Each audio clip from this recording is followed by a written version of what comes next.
ये है अली, एक खुशमजाज हंसता मुस्कुराता बच्चा। अली का सबसे पुक्का दोस्त था उमर, जो हमेशा अच्छे कपड़े पहनता, अच्छा खाना खाता और हर वक्त अली के साथ रहता।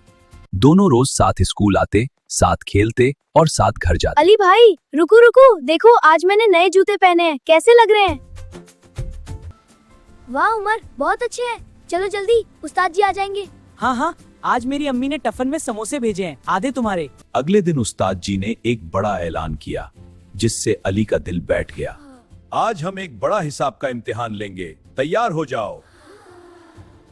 बच्चों, पूरे स्कूल का सालाना हिसाब का इम्तिहान है। जो पास होगा उसे इनाम मिलेगा। जो फेल होगा उसे घर भेज दिया जाएगा। फिक्र मत करो, हम साथ मिलेंगे। उमर, मुझे हिसाब बिल्कुल नहीं आता, मैं क्या करूं?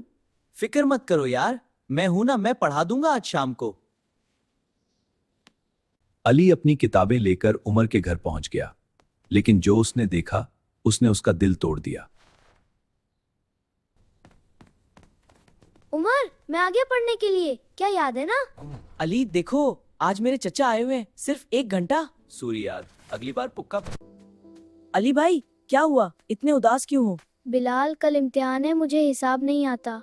तो क्या हुआ मोना, मुझे हिसाब बहुत अच्छा आता है। चलो अभी शुरू करते हैं।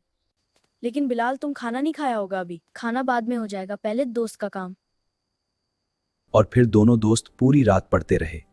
बिलाल ने सब्र से हर सवाल समझाया और अली ने लगन से सीखा। रात के 10 बज गए, लेकिन बिलाल नहीं रुका। देखो, जमा और तफरीक में सिर्फ ये फर्क है कि अगर हाथ में हो तो जमा, अगर जाए तो तफरीक।